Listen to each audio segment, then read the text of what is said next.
Hello buddies, कैसे हैं आप सब। आशा करते हैं कि आप लोग अच्छे होंगे, मस्त होंगे। नहीं मस्त हैं, आप कॉपी पेन को उठाइए और पढ़ते रहिए। ठीक है। अगर आपने हम पर विश्वास जताया है तो आई स्वेयर कि मैं आपका, चाहे मेरा एक भी हुआ है चाहे मेरा दो भी हुआ है, जितने बच्चे हमसे जुड़े हैं उन सबका सिलेबस में जैन के लास्ट में कंप्लीट करके दूंगा अच्छे से। बेटा उसके बीच में जो चैप्टर खत्म हो जाएगा मैं उसकी एक वन शॉट पूरी क्लास ले लूंगा ताकि वन शॉट में उसकी रिकॉर्डिंग हो जाए। मैं आपको एक बात क्लियर करा दूं कि मैं पूरा डीपली चीजों को नहीं कर पा रहे हैं, वो सब चीजें जरूर इंक्लूड कर रहे हैं जो आपके बोर्ड्स में आ रहे हैं, क्योंकि due to lacks of time हमारे पास समय कम है, पढ़ना बहुत वास्ट है। अभी मैंने जीओसी भी करानी है, तो आपको जो चीजें इंपॉर्टेंट है, जो टॉपिक्स इंपॉर्टेंट, उनको ज्यादा फोकस करके मैं आपको बता रहा हूं। ठीक है ना बेटा। हमने अभी तक जो पढ़ा, क्या पढ़ रहे थे हम लोग? नॉर्मलता, मोलरता, मोललता, मूल अंश के न्यूमेरिकल्स कर रहे थे। हमें क्या रह गया था कि उसके न्यूमेरिकल्स कुछ मैंने होमवर्क दिए थे। मुझे लग रहा है कि उनमें से एक चीज का न्यूमेरिकल, एक जो टॉपिक था पर्टिकुलर, उसका न्यूमेरिकल नहीं हो पाया, तो बच्चों के कमेंट्स आए थे, उसको मैं दोबारा सॉल्व करके दिखा रहा हूँ। ठीक है ना। चलिए, क्वेश्चन ये तुम्हारा है, तो ग्लूकोज के जल में बने विलयन की सांद्रता 10%। देखो फिर से देखो, ग्लूकोज के जल में बने विलयन,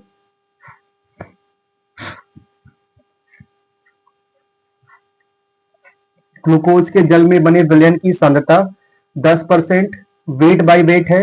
यदि इस विलयन का घनत्व 1.20 ग्राम पर एमएल है तो गणना कीजिए कि उसकी मोललता क्या होगी, मोलरता क्या होगी और मोल अंश क्या होंगे। ठीक है ना। देखो सबसे पहले आपको क्या क्या दे रखा है, मैं फिर से दिखा दे रहा हूं। आपको दे रखा है 10% वेट बाय वेट। इसका मतलब स्मॉल डब्ल्यू कितना दे रखा है? 10%। जितना परसेंट उतना ग्राम, मतलब 10 ग्राम। इसका मतलब अगर ये विलेय है तो विलायक आपका कितना होगा? वेरी गुड, टोटल 90 ग्राम। मैं फिर से कह रहा हूं 10% वेट बाई वेट है, इसका मतलब ये हुआ कि 10% है तो विलन कितना होगा? 100% होगा। 100% में से 10% बोल रहा है कि H2SO4 है। ठीक है, सॉरी ग्लूकोज है। 10% आपकी ग्लूकोज है, तो इसका मतलब ये होगा कि जो 90% होगा वो आपका जल होगा। ठीक है। अभी तुम्हारा जो जल 90% है तुम्हारा, मैंने यहां पर लिख दिया, मतलब स्मॉल डब्ल्यू ये क्या हो? जिसकी मात्रा कम वो विलेय। ठीक है ना। जिसकी मात्रा ज्यादा वो विलायक। अब तुम ये मुझे बताओ कि ये विलेय कौन है? विलेय है ग्लूकोज। अगर ये विलेय तुम्हारा ग्लूकोज है तो ग्लूकोज का मॉलिक्यूलर वेट कितना? ग्लूकोज का मॉलिक्यूलर वेट आपका 180 होता है। ठीक है। अब हम क्या करेंगे कि मोलर, पहले केस में क्या निकालेंगे? मोललता निकालेंगे। तो डायरेक्ट मोललता का फॉर्मूला स्मॉल एम बराबर weight into 1000 upon molecular weight into capital W. ठीक है ना। अब क्या हुआ कि मोललता बेटा ये आपके सामने दे रखा है, तो स्मॉल एम, स्मॉल डब्ल्यू कितना आपका? ये 10 दे रखा है, इंटू कितना? 1000 अपॉन मॉलिक्यूलर वेट। भाई लोग मॉलिक्यूलर वेट 180 होता है। कैपिटल डब्ल्यू कितना आपका है? कैपिटल डब्ल्यू आपका 90 होता है। ठीक है ना। देखो अब क्या करेंगे हम कि एक जीरो ये, एक जीरो ये, एक जीरो ये, एक जीरो ये कट जाएगा। ऊपर कितना बचेगा? ऊपर m बराबर बचेगा 100 अपॉन 18 9 जा 169, 169। और अगर बेटा इसको काटोगे तो ये 116, 16 6, ये लगभग 0.6 और 16 हाँ 0.66 के समथिंग आपका जाएगा आंसर। नहीं 0.6 नहीं जाएगा, 0.61 के समथिंग इसका आंसर जाएगा। ठीक है। 0.6 मतलब जो इसकी मोलैलिटी आएगी, मोललता, वो 0.66। बिल्कुल सिंपल क्वेश्चन था। अब क्वेश्चन क्या है? अब क्वेश्चन बेटा ये है कि आपसे पूछ रहा है कि मोलरता कितनी होगी। तो देखो भाई, मोलरता के लिए आपको मैं डायरेक्ट एक फॉर्मूला बताया था। आपको डायरेक्ट फॉर्मूला क्या बताया था कि मोलरता बराबर फॉर्मूला होता है, मोलरता का फॉर्मूला ये। एक मिनट भाई, यहाँ कुछ आवाज हो रही है, इसको मना करो, इनको तो आवाज ना करो, बाहर मना करो, बोल दिया इनको। ठीक है ना। तो फिर अब क्या हुआ, मोलरता क्या होता है? मोलरता का डायरेक्ट फॉर्मूला क्या होता है? परसेंटेज इंटू डेंसिटी, मतलब घनत्व, इंटू 10 अपॉन क्या? Molecular weight. ये डायरेक्ट फॉर्मूला। आप चाहो तो आपका घनत्व दे रखा है, घनत्व से आप आयतन निकाल के तब कर सकते हो। बहुत लंबा मेथड होगा, करने की जरूरत नहीं है। आप डायरेक्ट परसेंटेज कितना दे रखा है, मैंने आपको शॉर्ट ट्रिक में बताया था। परसेंटेज आपका 10 दे रखा है, डेंसिटी आपकी 1.62 दे रखी है, 1.20 दे रखी है, 1.20 दे रखी है, इंटू 10 अपनी तरफ से एक बताया था मैंने, अपॉन का मॉलिक्यूलर वेट कितना होता है 180, ठीक है ना। अब क्या होगा, मेरी बात सुनना, ये पॉइंट को हटाएंगे, 2 जीरो बढ़ा देंगे, ये तो दिख रहा है इसमें, 2 जीरो बढ़ा देंगे, इसमें क्या करेंगे 1.0, 1 जीरो, ठीक है ना, 1 जीरो, 1 जीरो, ये कटेगा, ये और ये कटेगा, ऊपर कितना आएगा, ऊपर आपका लगभग आपका आ जाएगा 2, 12 आ जाएगा आपका, ठीक है ना, ऊपर आपका 12 अपॉन नीचे कितना आ जाएगा 18, ठीक है ना। अगर पॉइंट लगाऊंगा, जीरो बढ़ाऊंगा, पॉइंट लगाऊंगा, जीरो बढ़ाऊंगा, तो 18 छक्का, हाँ 6 टाइम जाएगा, फिर से बच्चे हाँ 6 टाइम जाएगा, ठीक है ना। ये 0.66 इसकी मोलैरिटी आ जाएगी, ठीक है ना। ये शॉर्टकट बताया था। अब इसके बाद हमने सारा काम आपको कर दिया है, एक होमवर्क बचता है जो आपसे आपको मोल अंश पूछ रहा है। तो जब भी आपको मोल अंश पूछ रहा है तो आपसे देखो क्या क्या दे रखा है। पहला आपको ग्लूकोज दे रखा है, ग्लूकोज दे रखा है, ठीक है ना, इधर देखो दिख रहा है, देख लेना। ग्लूकोज का वेट कितना दे रखा है, देखो ग्लूकोज का वेट 10 ग्राम दे रखा है, यहाँ 10 कर देंगे। ग्लूकोज का मॉलिक्यूलर वेट कितना दे रखा है, ग्लूकोज का मॉलिक्यूलर वेट 180 होता है। इसके बाद बोला जल है, दूसरा कंपोनेंट कौन सा है, जल है। अगर जल होगा तो इसका वेट भाई लोग कितना होगा, जल का वेट 90 दे रखा है, ठीक है ना। इसका वेट कितना दे रखा है 18, ठीक है ना। आपको क्या करना है, यहाँ से मोल निकाल लेने हैं, मोल ऑफ ग्लूकोज तो कितना होगा, वेट अपॉन मॉलिक्यूलर वेट 1/80, और इसको निकालेंगे weight upon molecular weight 1/H2O को क्या निकालेंगे आप निकालेंगे 90 अपॉन 18, देख लेना ये 5 आएगा, उसको काट लेंगे, पॉइंट पे बढ़ाएंगे तो 0.5 पे समथिंग आएगा। मोल अंश आप खुद निकालना है आपको, मेन चीजें मैं आपको ये बताया था। तो ये चीज जब भी आपको मोलैरिटी पूछे आप चीज डायरेक्ट फॉर्मूला कर लीजिएगा। तो फिर फटाफट इसका स्क्रीनशॉट लीजिए, हम आगे बढ़ते हैं। आगे जो हमारा नया टॉपिक होगा, चलिए तो मैं अगला जो टॉपिक हमारा है वो सबसे इम्पोर्टेंट तो कहते हैं पॉइंट ऑफ बोर्ड के पॉइंट ऑफ व्यू से नहीं है, लेकिन फिर भी हमें पढ़ना पड़ेगा, हो सकता है आपसे पूछा जा सके। तो मैं आपको थोड़ा सा जर्नल आइडिया बताऊंगा, जर्नली बता मैं आपको पूरा दूंगा, लिख भी पूरा दूंगा, आपको याद नहीं कर पाएंगे बेटा, आपको मेरी बातें सिर्फ और सिर्फ समझनी होंगी। अगर आप सॉलिबिलिटी को अच्छे से समझ लेंगे मेरी लैंग्वेज में तो उसको आप बोल सकते हैं, चीजों को बना सकते हैं, और जब आप बना लेंगे तो आपको कोई दिक्कत नहीं होगी। सॉलिबिलिटी बिल्कुल सिंपल तरीके से, बेटा हम जो केमिस्ट्री पढ़ रहे हैं बिल्कुल सिंपलेस्ट फॉर्मेट में केमिस्ट्री पढ़ रहे हैं। सिंपलेस्ट फॉर्मेट का मतलब ये होता है कि हम बहुत बड़ी चीजें साइंटिफिक लैंग्वेज को इंक्लूड नहीं कर रहे हैं।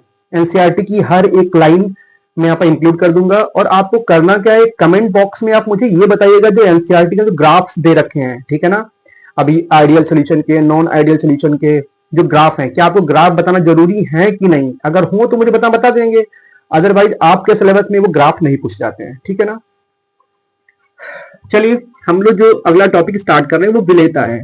अब बेटा विलेयता होती क्या है, देखो सिंपल तरीका आप सुनना, विलेयता का मतलब होता है डिजोल्विंग, मतलब डिजोल्व होना। कह सकते हैं कि किसी भी 100 ml 100 ग्राम बोल सकते हैं 100 ग्राम विलायक में अधिकतम कितनी मात्रा विलेय की घुल सकती है, वो विलेय की विलेयता कहलाती है, ठीक है ना। मैं कह सकता हूं the maximum amount of solute are dissolve in 100 gram solvent is called solubility of the solution, ठीक है ना। फिर समझो कि 100 ग्राम, मैं बोल रहा हूं कि भाई एक पानी है, जैसे मान लो मैं आपके सामने एक पानी ले लूंगा, ठीक है ना, वो 100 ग्राम है, सपोज करो कि मेरे पास ग्लास है, ठीक है ना, इस ग्लास में 100 ग्राम पानी आता है, ठीक है ना। अब इस 100 ग्राम पानी में अधिकतम कितनी चीनी को घोल सकते हैं, ठीक है ना, वो कहलाएगी इस विलयन की विलेयता, ठीक है। समझ पाए मेरी बात, फिर से मैं कह रहा हूं कि 100 ग्राम, मेरे साथ रटना विलेयता की परिभाषा सिंपलेस्ट वे में, ठीक है ना, कि 100 ग्राम विलायक में 100 ग्राम विलायक में उपस्थित विलेय के मोलों की संख्या, 100 ग्राम विलायक में उपस्थित विलेय की मोलों की संख्या उसकी क्या कहलाती है, सॉरी मैं गलत बोल रहा हूं, मैं गलत बोल दिया, सॉरी मैं दोबारा करेक्ट करता हूं कि 100 ग्राम विलायक में घुलने वाली विलेय की अधिकतम मात्रा, ठीक है ना, मात्रा की क्षमता को उसकी विलेयता कहलाते हैं। मैं मोलरता बोल रहा था फ्लो में, टेंशन मत लेना, मैं फिर से रिपीट कर दे रहा हूं कि किसी 100 ग्राम विलायक में अधिकतम मात्रा विलेय की घुलने वाली उसकी विलेयता कहलाती है। समझ पाए ना, मैं इसको लिख दे रहा हूं क्लियर कि 100 ग्राम विलायक में उपस्थित अधिकतम विलेय की मात्रा, 100 ग्राम विलायक में घुलने वाली, घुलने वाली विलेय की अधिकतम मात्रा, विलेय की अधिकतम मात्रा उसकी क्या कहलाएगी भैया? उसकी विलेयता कहलाएगी, ठीक है ना, विलेयता कहलाती है, ठीक है ना। अब ये कैसा? टेम्परेचर कांस्टेंट होना चाहिए, प्रेशर कांस्टेंट होना चाहिए। इसका मतलब ये है कि टेम्परेचर और प्रेशर भाई लोग फिक्स होना चाहिए, ठीक है ना। मैं फिर से क्लियर कर रहा हूं, बात को ध्यान सुनना। 100 ग्राम विलायक में विलेय की घुलने वाली अधिकतम मात्रा की क्षमता को उसकी विलेयता कहलाते हैं, कहती है, ठीक है ना। समझ पाए इस बात को?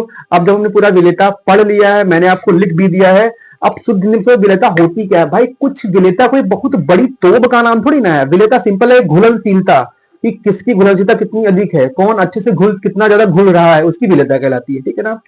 बेटा एनसीईआरटी की एक लाइन दे रखी भाई लोग कि क्या दे रखी है? Dissolve, dissolve like dissolve, dissolve like dissolve, dissolve. इसका मतलब क्या होता है? इसका मतलब यह होता है कि समान समान समान को घोलता है, ठीक है ना, समान समान को घोलता है, ठीक है। इसका मतलब क्या होता है? इसका मतलब, मेरी बात सुनना, मैं ये बोल रहा था कि समान चीजें में घुलता है। मतलब मैं समझाता हूं कि ध्रुवीय विलायक, सॉरी ध्रुवीय विलेय ध्रुवीय विलायक में ही घुलते हैं और अध्रुवीय विलेय अध्रुवीय विलायक में ही घुलते हैं। इसका मतलब क्या हुआ?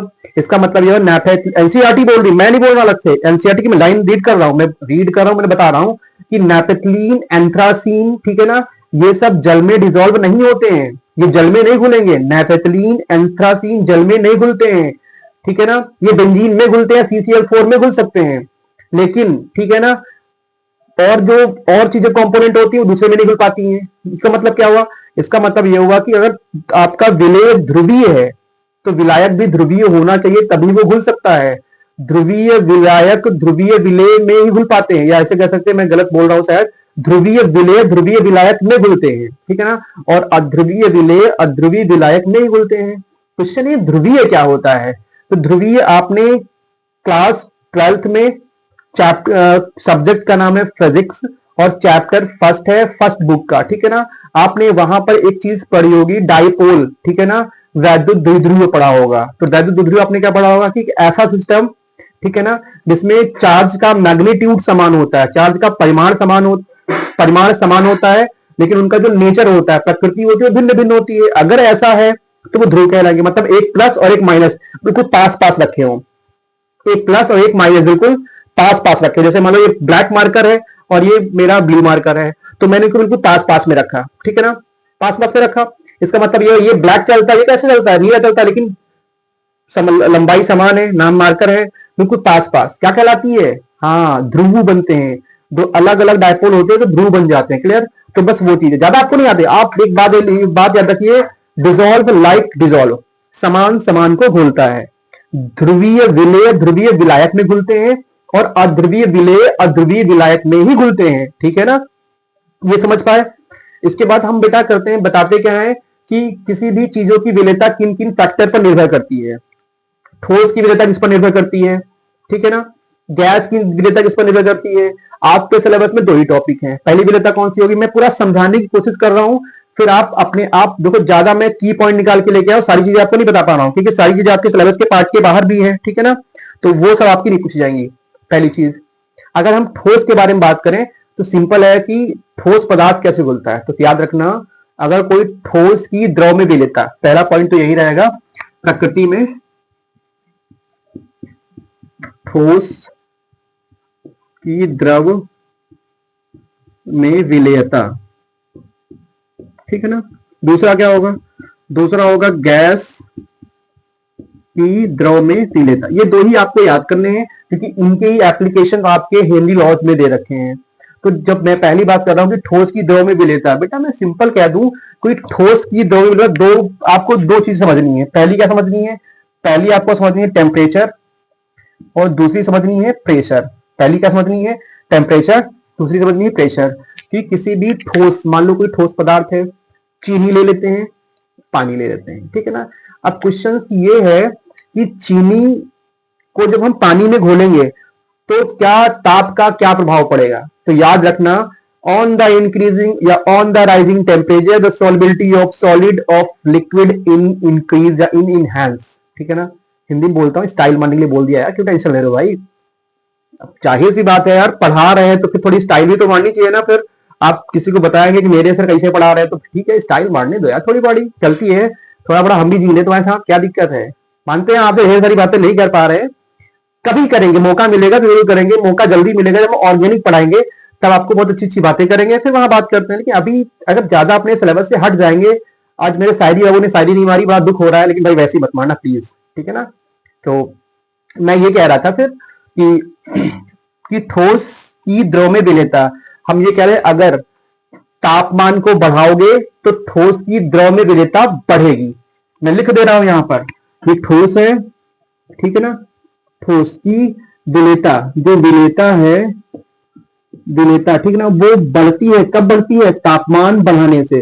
बेटा इसके अलग अलग फैक्टर होते हैं, उष्माक्षेपी होता है, उष्माशोषी होता है, वहां के बारे में बात है। सिंपल आपको क्लियर कर बताते हैं कि ठोस की विलेयता तापमान बढ़ाने पर बढ़ती है, ये इंपॉर्टेंट पॉइंट है, ठीक है ना। ठोस की विलेयता कब बढ़ेगी? जब उसमें उसका तापमान बढ़ाएंगे। कैसे? आप बच्चा लोग क्या करेंगे, घर में एक एग्जाम्पल कर लेंगे, ठीक है ना। 2 ग्लास लेंगे, ठीक है ना, एक ग्लास में गर्म पानी और एक ग्लास में ठंडा पानी, ठीक है। आप अपने किचन में जाइए सॉरी, आपको क्या करना है, 2 ग्लास लेने हैं, एक ग्लास में ठंडा पानी और एक ग्लास में गर्म पानी, ठीक है ना। आप क्या करेंगे कि जो आपने एक में गर्म पानी लिया, एक में ठंडा पानी लिया, दोनों में बराबर 2 चम्मच चीनी लीजिएगा। 2 चम्मच चीनी ठंडे पानी डाल दीजिएगा पहले, फिर 2 चम्मच चीनी गर्म पानी डाल दीजिएगा। आप ये क्या पाएंगे कि सबसे जल्दी चीनी किसमें घुलेगी, गर्म पानी में कि ठंडी पानी में? हाँ, अगर आपका जवाब आ रहा है कि ठंडे पानी में चीनी जल्दी घुल रही है, तो आप गलत हैं, ठीक है ना, आप 100% गलत हैं। इसका मतलब ये हुआ कि गर्म पानी में चीनी जल्दी घुल जाती है, ठंडे पानी में चीनी नहीं घुलती है, ठीक है ना। तभी आपने देखा होगा जब हम लोग गर्मियों के दिनों में कभी शरबत पीते हैं तो क्या करते हैं, पहले चीनी को नॉर्मल पानी से घोलते हैं, फिर उसमें ठंडा पानी फिर से निकाल के ऐड करते हैं। अगर ठंडा पानी में चीनी घोलेंगे तो टेम्परेचर कम हो गया, अगर तापमान कम हुआ तो विलेयता भी कम हो जाएगी, चीनी घुलेगी ही नहीं, ठीक है ना।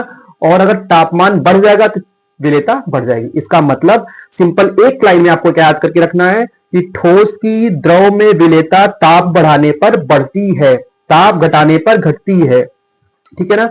ये सबसे इंपॉर्टेंट लाइन है, मैं यहां पर बोर्ड पे लिख दे रहा हूं ताकि आपको समझ में आ जाए, ठीक है ना। मैं इसको मिटा देता हूं, स्टार पॉइंट है ये।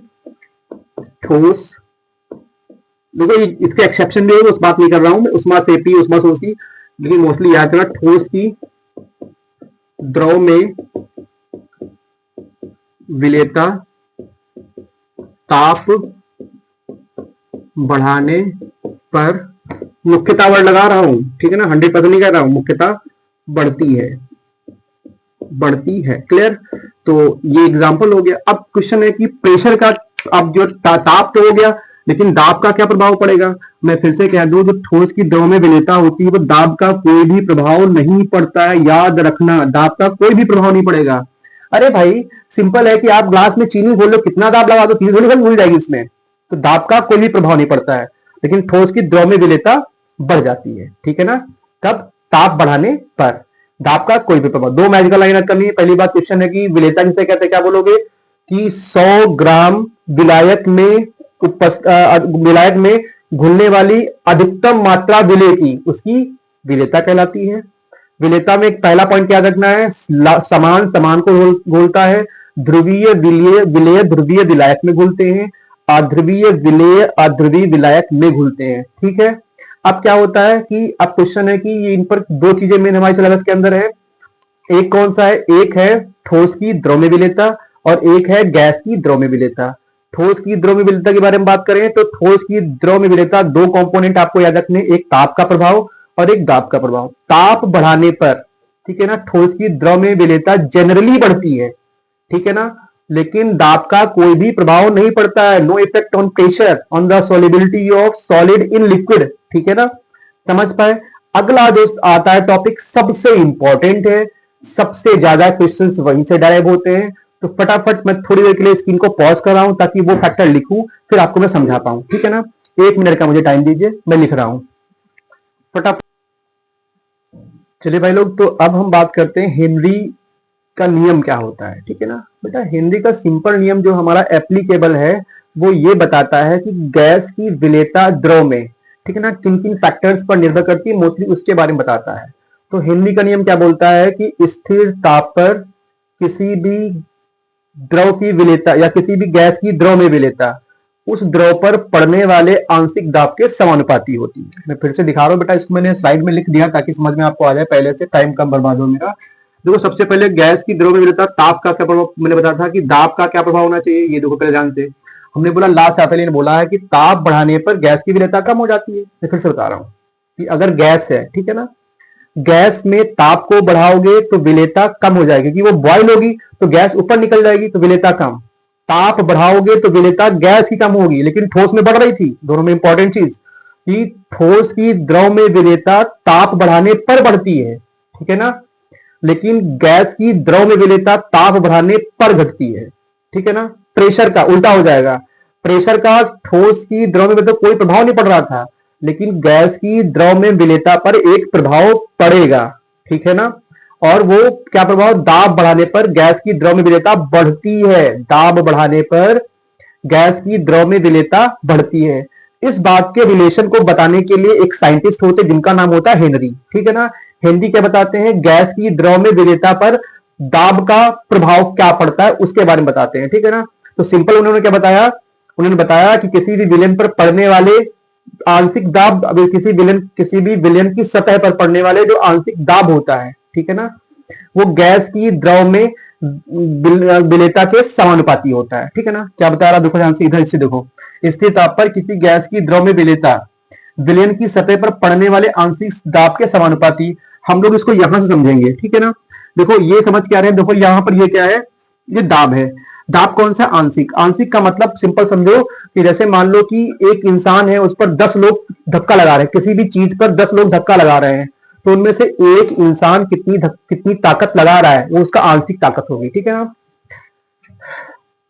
तो यहां पर मैं बोल रहा हूं कि किसी भी द्रव के सतह पर पड़ने वाला जो आंशिक दाब होता है वो किसी भी गैस की द्रव में विलेयता की कैसा होगा, समानुपाती। यहाँ जो एक्स है ये मोल अंश है, और मोल अंश यहाँ पर रिप्रेजेंट कर रहा है विलेयता को, याद रखना, मोल अंश यहाँ पर रिप्रेजेंट कर रहा है विलेयता को, ठीक है ना। इसका मतलब पी को हटाएंगे हम, यहाँ को ये पी जो है कांस्टेंट को हटाएंगे, पी जो आपका एक समानुपाती नियतांक है, ठीक है ना, इसको हटाएंगे तो एक कांस्टेंट लगाएंगे के एच इंटू ये एक्स गैस हो जाएगा। जो यहाँ पर के एच है भाई, जो के एच है इसको बोलते हैं हेनरी नियतांक। क्लियर, क्या बोलते हैं, हेनरी नियतांक। अगर मैं इसको देखूं तो मैंने बोला जो ये मोल अंश है ये विलेयता को रिप्रेजेंट कर रहा है। अगर ये विलेयता को रिप्रेजेंट कर रहा है, इसका मतलब ये हुआ कि विलेयता डायरेक्टली प्रोपोर्शनल किसके है, समानुपाती के, और विलेयता इनवर्सली प्रोपोर्शनल किसके है, बहुत सही, के एच के। इसका मतलब जिसका के एच की वैल्यू जितनी ज्यादा उसकी विलेयता उतनी कम, जिसकी के एच की वैल्यू जितनी ज्यादा उसकी विलेयता उतनी कम, ठीक है ना। इसी से बेटा सारी रिएक्शंस, सारी एग्जांपल्स होंगे, समझते ध्यान से। मैं फिर से बता दे रहा हूं, बट बढ़िया क्लियर करने करके मैं ये कह रहा हूं कि किसी भी स्थिर ताप पर किसी भी गैस की द्रव में जो विलेयता होती है वो उस द्रव के सतह पर पड़ने वाले आंशिक दाब के समानुपाती होती है। इस समान प्रोपोर्शनलिटी को हटाएंगे तो बराबर लगाएंगे, एक कांस्टेंट केएच लगाएंगे। यहां पर जब केएच होगा तो यहां पर एक्स गैस बन जाएगा। इसका मतलब केएच जो होता है हेनरी नियतांक होता है, इसकी वैल्यू हमेशा फिक्स रहती है। अगर एक्स ऑफ गैस, इसका मतलब ये, इसको मोल अंश भी बोलते हैं और इसी को हम लोग बोलते हैं विलेयता। इसका मतलब जो पी होगा वो इन बटे में केएच होगा, मतलब विलेयता डायरेक्टली प्रोपोर्शनल दाब के होगी और इनवर्सली प्रोपोर्शनल केएच के होगी। इस बात को मैं यहां पर समझा रहा हूं आपको। पहले प्रोपोर्शनलिटी, जैसे मान लो हमने यहां पर लिख दिया ए प्रोपोर्शनल टू बी और हमने लिख दिया ए इनवर्सली प्रोपोर्शनल टू बी। इसका मतलब क्या, इसका मतलब यह ए समानुपाती है बी के। अगर ए का मान को बढ़ाएंगे तो बी का मान अपने आप बढ़ेगा, ए का मान हम बढ़ाएंगे तो बी का मान अपने आप बढ़ेगा। लेकिन इसमें क्या होगा, अगर ए का मान बढ़ाएंगे तो बी का मान घटेगा। ए का मान बढ़ा, ये समानुपाती है, व्युत्क्रमानुपाती है। इसको बोलते हैं डायरेक्टली प्रोपोर्शनल, इसको बोलते हैं इनवर्सली प्रोपोर्शनल, इसको बोलते हैं डायरेक्टली प्रोपोर्शनल, इसको बोलते हैं इनवर्सली प्रोपोर्शनल, ठीक है ना। मैं समझो, मैं बोल दूं कि एक एक्स है और एक y है। x क्या होता है, y के समानुपाती है। इसका मतलब जितना बदतमीज x होगा उतना बदतमीज y भी होगा, समानुपाती है। और एक इनवर्सली प्रोपोर्शनल, इसका मतलब क्या हुआ, जितना हरामखोर x होगा वो इतना सीधा y होगा। इनवर्सली का मतलब उल्टा होता है, ठीक है ना। अब मेरी बात को पूरी ढंग से समझना गौर से, ज्यादा चीजें मैं नहीं लिख पाऊंगा ताकि आपको समझ में आ जाए। शुद्ध बात समझो, के एच क्या होता है, हेनरी नियतांक।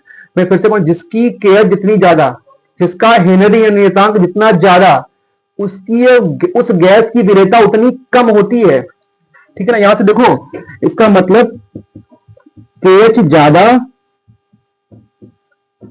तो विलेयता कम, ठीक है ना। अब देखो, सबसे ज्यादा के एच वैल्यू पूरी गैस में होगी वो हीलियम की होगी, उससे कम H2 की, उससे कम N2 की, फिर O2 की, फिर R। इसका मतलब सबसे ज्यादा हेनरी नियतांक हीलियम का होता है, ये हीलियम का, ठीक है बेटा, ये हीलियम का। अब क्या होता है, मेरी बात समझो पहले ध्यान से। आपने कहीं ना कहीं 11th क्लास में हीलियम के यूज पढ़ा होगा। आपने क्या पढ़ा होगा कि गोताखोर अपने साथ हीलियम गैस अपने सिलेंडर में भर के ले जाते हैं, ठीक है ना। जबकि हम लोग ऑक्सीजन और नाइट्रोजन गैस लेते हैं, तो हीलियम क्यों लेके जाते हैं, तो मेरी बात सुनो ध्यान से। जब गोताखोर किसी भी समुद्र के अंदर बहुत गहरे जाएंगे, ठीक है ना, जो गोताखोर सी डाइवर जो होते हैं समुद्र के अंदर बहुत गहरे जाएंगे, तो जैसे जैसे समुद्र के नीचे जाते जाएंगे बेटा, तो क्या होगा, प्रेशर बढ़ता जाएगा, दाब बढ़ेगा। जैसे समुद्र के नीचे नीचे जाएंगे दाब बढ़ेगा। अगर दाब बढ़ रहा है तो बॉडी के अंदर भी, जो ब्लड के अंदर हमारी जो गैस हम इनहेल कर रहे हैं उसकी विलेयता बढ़ जाएगी। नॉर्मल जब हम हीलियम नहीं लेके जा रहे हैं उसकी विलेयता बढ़ जाएगी। मेरी फिर सुनना, मैंने बताया कि दाब बढ़ाने पर विलेयता बढ़ती है, हेनरी ने बोला अभी।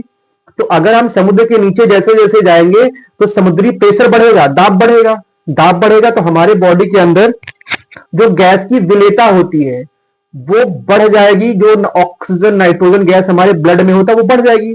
अगर वो बढ़ जाएगी, जब तक आप नीचे रहेंगे कोई दिक्कत नहीं, लेकिन जैसे बेटा आप ऊपर आएंगे, ठीक है ना, तो समुद्र के ऊपर आने पर दाब कम, और अगर दाब कम हुआ तो विलेयता धीमे धीमे घट जाएगी, और आपकी गैस जो होता है वो बुलबुले के फॉर्मेट बना लेगी जाके, वो विलेयता कम हो जाएगी, जिससे आपका शरीर टेढ़ा पड़ जाएगा। और इस घटना को बेंड्स बोलते हैं, इस घटना को बेंड्स बोलते हैं। ये पहला अनुप्रयोग है हेनरी का, ठीक है ना, तो समझ पाए। इसलिए इस चीज को बचने के लिए 11%, 11.7% हीलियम गोताखोर अपने सिलेंडर में भर लेते हैं। क्यों, क्योंकि हीलियम गैस का हेनरी नियतांक सबसे ज्यादा, जिसका हेनरी नियतांक जितना ज्यादा होगा गैस की द्रव में विलेयता उतनी कम होगी। इसलिए गोताखोर अपने सिलेंडर में हीलियम गैस लेके जाते हैं। क्यों, क्योंकि उसका हेनरी नियतांक ज्यादा होगा, गैस की विलेयता कम होगी, ठीक है ना। ये कितना लेता है, 52% नाइट्रोजन, 32 ऑक्सीजन, 11.7% हीलियम ले जाते हैं, ठीक है ना। क्लियर हुआ। अब जैसे आप अभी पार्टी के मूड में होते हैं, ठीक है ना, आप सपोज करो खुद पार्टी के मूड, बहुत खुश हैं। जब आप खुश हैं तो जब आप क्या करते हैं कि आप कोल्ड ड्रिंक्स लेके आते हैं, कोक की बोतल लाते हैं, कुछ लोग बियर लेके बैठ लेते हैं, कुछ लोग रम ब्रांडी विस्की कुछ भी लो यार, ठीक है ना, कोक्स लेते हो। आप क्या करते हो, पार्टी में कोक को खूब अच्छे से हिलाते हो। जब हिलाते हो तो क्या होता है कि उसमें से जो गैस होती है पॉप आउट करके बाहर निकल जाती है। क्यों, क्योंकि देखो जितने भी कोल्ड ड्रिंक्स या सोडा वाटर होते हैं उसके अंदर कार्बन डाइऑक्साइड गैस खुली होती है। अगर वो कार्बन डाइऑक्साइड गैस खुली है तो वो हाई प्रेशर पर खुली है, बहुत ज्यादा उसका प्रेशर दबा के बांधा गया है, ठीक है ना। आपने क्या किया, उसको बढ़िया से हिला दिया। जब उसने हिला दिया तो उसमें गैस में प्रेशर पहले से बंद है, वो प्रेशर ज्यादा है तो गैस द्रव में अच्छे से घुल गई। अब तुमने क्या किया, ढक्कन खोल करके प्रेशर को कम किया, प्रेशर कम हुआ, विलेयता कम, गैस क्या होगी, बुलबुलों के रूप में ऊपर उठ जाती है। इसीलिए कोल्ड ड्रिंक की बोतल हिलाने पर उससे गैस जो होता है लिक्विड बाहर निकल आता है, ठीक। क्यों, क्योंकि प्रेशर, मैं फिर से कह रहा हूं, कार्बन डाइऑक्साइड गैस को सोडा वाटर कोल्ड ड्रिंक के अंदर हाई प्रेशर बंद किया आता है। ढक्कन खोलते समय आप क्या करते हो, उसमें से गैस बुलबुले के रूप में बाहर निकल जाती है। दूसरा अनुप्रयोग। तीसरा क्या होगा बेटा, तीसरा अनुप्रयोग ये होता है जब हम लोग छुट्टियों में किसी पहाड़ी इलाका पर जाते हैं, हिल स्टेशन पे जाते हैं, तब जब आप लैंडस्केप से हाई एल्टीट्यूड पर जाएंगे, ठीक है ना, ज्यादा पर जाएंगे, तब क्या होगा कि वहां पर प्रेशर, एटमॉस्फेरिक प्रेशर, वातावरणीय प्रेशर कम होगा। और अगर वातावरणीय प्रेशर आपका कम हुआ तो बॉडी के अंदर गैस की विलेयता भी कम हो जाएगी, प्रेशर कम, तो ऑक्सीजन अच्छे से डिसॉल्व नहीं हो पाएगी। तो हमें कुछ दिन तक वहां पर चक्कर आना, थकान होना, ठीक है ना, कभी कभी बेहोशी या मूर्छित हो सकता है इंसान, आरबीसी का काउंट कम हो जाना, ये लक्षण देखने को मिलते हैं और इसको हम लोग एनॉक्सिया बोलते हैं मेडिकल साइंस में, ठीक है ना। लेकिन हमारी बॉडी अपने आप अडॉप्ट कर लेती है, धीमे धीमे वहां पर अपने आप को सेटिस्फाइड कर लेती है, ठीक है बेटा। तो 3 अनुप्रयोग आप समझ पाए, ये आपको सब बोर्ड्स में लिखने होंगे, ठीक है ना। इसके बाद हिंदी के नियम की कुछ सीमाएं होती हैं। टेम्परेचर सब ज्यादा कम नहीं होना चाहिए, मैंने लिख दिया। हिंदी के नियम की 2 सीमाएं, आप सीमाएं लिख लीजिए, इंपॉर्टेंट है, ये सीमाएं हैं, ठीक है ना, ये सीमाएं हैं, ठीक है ना, हिंदी के नियम की। ये बेटा सब पूछी जाती है हिंदी के नियम की। दाब उच्च नहीं होना, दाब ज्यादा नहीं होना चाहिए, ताप बहुत कम नहीं होते, 2 ही आप अच्छे से याद कर लेना, ज्यादा से बढ़िया बात, ठीक है ना। तो ये आपका एक ग्राफ हुआ पार्शियल प्रेशर और आपका गैस की विलेयता या मोल प्रभाव के, सीधे लाइन होती है, KH आपका स्लोप या ढाल बताता है, ठीक है ना। तो ये ऑल अबाउट हुआ आपका विलेयता के बारे में। बेटा फटाफट हम क्विक रिकॉलिंग करते हैं, फटाफट इसका स्क्रीनशॉट लीजिए, फिर आपको बता देता हूं। मैं फिर से कह रहा हूं, पूरा रिकॉलिंग कर देता हूं, फिर सुनो मेरी बात ध्यान से। हम ये बोल रहे हैं कि विलेयता किसे कहते हैं। आप क्या बोलोगे कि 100 ग्राम विलायक में अधिकतम घुलने वाली विलेय की मात्रा की क्षमता को उस द्रव की विलेयता कहलाती है, ठीक है ना। विलायते में 2 कंपोनेंट होते हैं, पहला कौन सा होगा, ठोस की द्रव में विलेयता, गैस की द्रव में विलेयता। अगर ठोस की द्रव में विलेयता के बारे में बात करें तो समान समान को घुलता है, ध्रुवीय विलेय ध्रुवीय विलायक में घुलेंगे, अध्रुवीय विलेय अध्रुवीय विलायक में घुलेंगे, ठीक है ना। वहां पर हमने बताया था ठोस की द्रव में विलेयता पर 2 प्रभाव देखने को मिलेंगे आपके सिलेबस में। पहला कौन सा होगा, पहला आपका दाब का प्रभाव, दूसरा कौन सा होगा, ताप का प्रभाव। दाब का प्रभाव अगर बात करते हैं तो दाब के प्रभाव में दाब बढ़ाने पर ठोस की द्रव में विलेयता बढ़ती है, लेकिन ताप बढ़ाने पर ठोस की द्रव में विलेयता, मैं गलत बोल दिया, दाब नहीं, दाब बढ़ाने पर या घटाने पर ठोस की द्रव में विलेयता पर कोई प्रभाव नहीं पड़ता है, नॉट एनी इफेक्ट, ठीक। फिर से मैं कह रहा हूं, दाब बढ़ाने पर ठोस की द्रव में विलेयता का कोई भी प्रभाव नहीं पड़ता है, लेकिन ताप बढ़ाने पर ठोस की द्रव में विलेयता बढ़ती है। वैसे ही गैस की द्रव में विलेयता क्या होती है, हमने कहा था ताप बढ़ाओगे तो गैस की द्रव में विलेयता कम होगी, ताप बढ़ाने पर, ना सेतलिए के अनुसार ताप बढ़ाने पर गैस की विलेयता कम होती है। दाब का प्रभाव, दाब बढ़ाएंगे तो गैस की विलेयता बढ़ेगी, साफ साफ मेरे लिए 2 मैजिकल पॉइंट हैं। इसी बात को, दाब के प्रभाव को समझाने के लिए हिंदी ने एक नियम दे दिया, दाब के प्रभाव को समझाने के लिए हिंदी नियम दे दिया, बोला कि स्थिर ताप पर किसी गैस के द्रव में विलेयता द्रव की सतह पर पड़ने वाले आंशिक दाब के समानुपाती होती है। P डायरेक्टली प्रोपोर्शनल, X मतलब यहां विलेयता होती मोलन से भी, P डायरेक्टली प्रोपोर्शनल को हटाओगे, एक नियतांक लगाओ KH बराबर लगा दो, गैस कर जाएगा, ठीक है ना।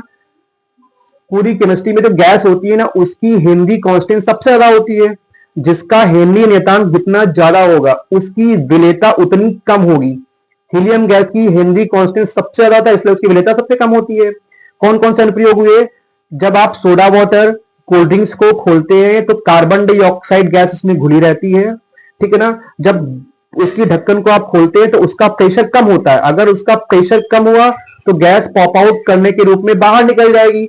लेकिन अगर क्या करते हैं कि दूसरा केस क्या होगा कि जो गोताखोर होते हैं वो जो समुद्र में जाते हैं तो समुद्री दाब धीमे धीमे बढ़ता रहता है। जब धीमे धीमे समुद्री दाब बढ़ेगा तो बॉडी के अंदर गैस की घुलने की क्षमता बढ़ जाएगी, लेकिन जैसे वो गोताखोर ऊपर आएगा तो गैस अपने आप को निकलने की राह पे उड़ेगी, गैस बुलबुले के रूप में बाहर निकलना चाहेगी, लेकिन बॉडी पैक्ड है इसलिए शरीर को टेढ़ा कर देती है, इसलिए इस घटना को बोलते हैं बेंड्स। और इस घटना से बचने के लिए हम लोग अपने अंदर क्या, उसमें गोताखोर अपने सिलेंडर में क्या करते हैं, हीलियम गैस 11% ले जाते हैं, 52% ऑक्सीजन ले जाते हैं, मैं गलत, 52% नाइट्रोजन और 32% ऑक्सीजन। इसके बाद क्या हुआ, इसके बाद एक और छोटा सा टॉपिक आता है यहीं पर कि ये हो गया आपका कोल्ड ड्रिंक्स वाला चीजें हो गई, ठीक है ना। ये 2 एग्जाम्पल मेन हुए। या आप कह सकते हैं कि जब कोई भी इंसान इस मैदानी इलाके से ऊंचे इलाकों में जाता है तो क्या होता है कि वातावरणीय प्रेशर कम होता है, तो बॉडी में ब्लड में ऑक्सीजन की घुलने की मात्रा कम हो जाती है, तो उसको सांस लेने में कठिनाई, सर दर्द, चक्कर, उल्टी वगैरह कंडीशन दिख सकती हैं, और इस घटना को एनॉक्सिया कहते हैं, ठीक है ना।